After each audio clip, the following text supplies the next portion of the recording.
Luke chapter 9. The mission of the 12. He summoned the 12 and gave them power and authority over all demons and to cure diseases. And he sent them to proclaim the kingdom of God and to heal the sick. He said to them, "Take nothing for the journey, neither walking stick, nor sack, nor food, nor money. And let no one take a second tunic. Whatever house you enter, stay there and leave from there. And as for those who do not welcome you, when you leave that town, shake the dust from your feet, in testimony against them." Then they set out and went from village to village proclaiming the good news and curing diseases everywhere. Herod's opinion of Jesus. Herod the Tetrarch heard about all that was happening, and he was greatly perplexed, because some were saying, "John has been raised from the dead." Others were saying, "Elijah has appeared." Still others, "One of the ancient prophets has arisen." But Herod said, "John the first beheaded. Who then is this about whom I hear such things?"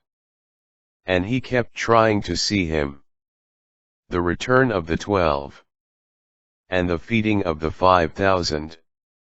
When the apostles returned, they explained to him what they had done.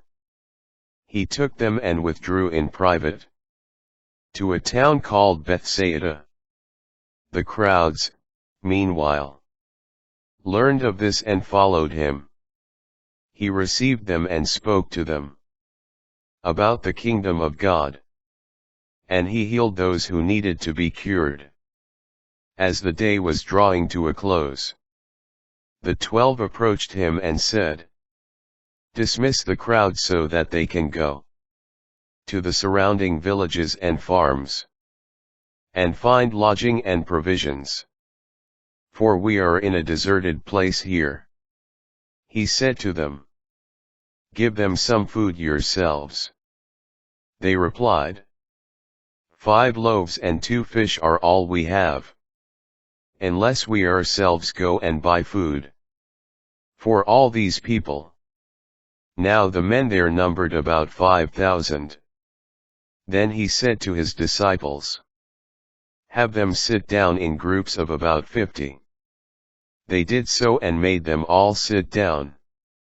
Then taking the 5 loaves and the 2 fish, and looking up to heaven, he said the blessing over them, broke them, and gave them to the disciples to set before the crowd. They all ate and were satisfied. And when the leftover fragments were picked up, they filled 12 wicker baskets. Peter's confession about Jesus. Once when Jesus was praying in solitude, and the disciples were with him, he asked them, "Who do the crowd say that I am?" They said in reply, "John the Baptist. Others, Elijah. Still others, one of the ancient prophets has arisen." Then he said to them, "But who do you say that I am?" Peter said in reply, "The Messiah of God." He rebuked them and directed them not to tell this to anyone. The first prediction of the Passion. He said, "The Son of Man must suffer greatly, and be rejected by the elders, the chief priests, and the scribes, and be killed, and on the 3rd day be raised." The conditions of discipleship. Then he said to all, "If anyone wishes to come after me, he must deny himself and take up his cross daily, and follow me. For whoever wishes to save his life will lose it. But whoever loses his life for my sake will save it. What profit is there for one to gain the whole world, yet lose or forfeit himself?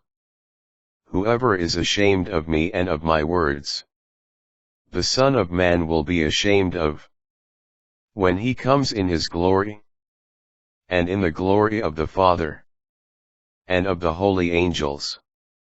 Truly I say to you, there are some standing here, who will not taste death until they see the kingdom of God.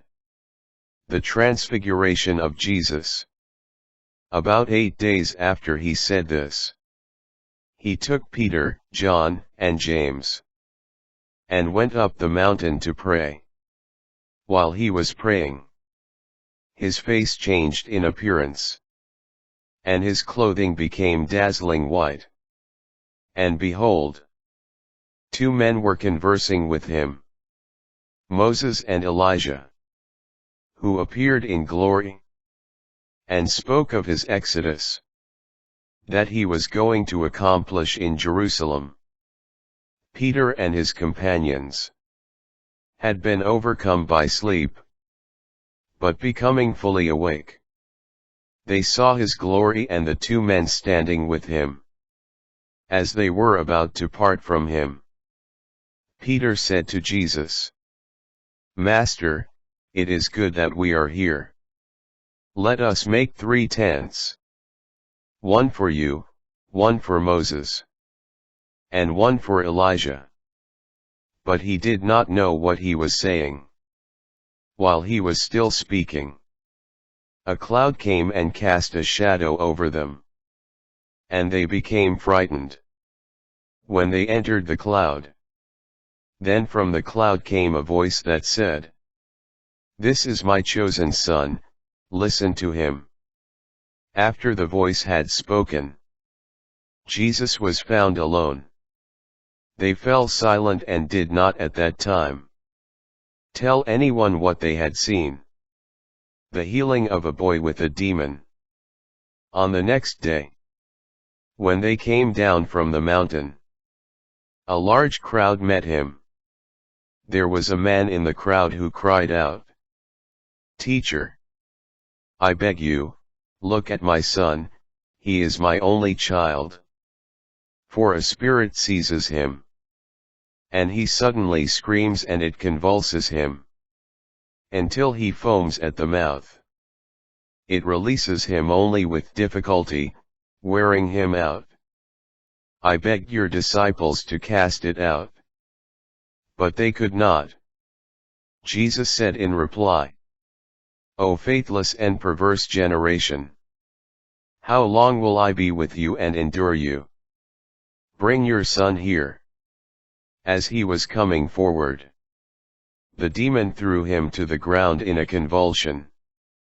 But Jesus rebuked the unclean spirit, healed the boy, and returned him to his father. And all were astonished by the majesty of God. The second prediction of the Passion. While they were all amazed at his every deed, he said to his disciples, Pay attention to what I am telling you. The Son of Man is to be handed over to men. But they did not understand this saying. Its meaning was hidden from them, so that they should not understand it. And they were afraid to ask him about this saying. The greatest in the kingdom. An argument arose among the disciples, about which of them was the greatest. Jesus realized the intention of their hearts, and took a child and placed it by his side, and said to them, Whoever receives this child in my name receives me, and whoever receives me receives the one who sent me. For the one who is least among all of you is the one who is the greatest. Another exorcist. Then John said in reply, Master, we saw someone casting out demons in your name, and we tried to prevent him, because he does not follow in our company. Jesus said to him, Do not prevent him, for whoever is not against you is for you. The journey to Jerusalem, Luke travel narrative. Departure for Jerusalem, Samaritan in hospitality. When the days for his being taken up were fulfilled, he resolutely determined to journey to Jerusalem. And he sent messengers ahead of him. On the way they entered a Samaritan village, to prepare for his reception there. But they would not welcome him, because the destination of his journey was Jerusalem. When the disciples James and John saw this, they asked, "Lord, do you want us to call down fire from heaven to consume them?" Jesus turned and rebuked them. And they journeyed to another village. The would-be followers of Jesus, as they were proceeding on their journey, someone said to him, "I will follow you wherever you go." Jesus answered him, "Foxes have dens and birds of the sky have nests, but the Son of Man has nowhere to rest his head." And to another he said, "Follow me." But he replied, "Lord, let me go first and bury my father." But he answered him, "Let the dead bury their dead. But you, go and proclaim the kingdom of God." And another said, "I will follow you, Lord. But first let me say farewell to my family at home." To him Jesus said, "No one who sets a hand to the plow, and looks to what was left behind, is fit for the kingdom of God."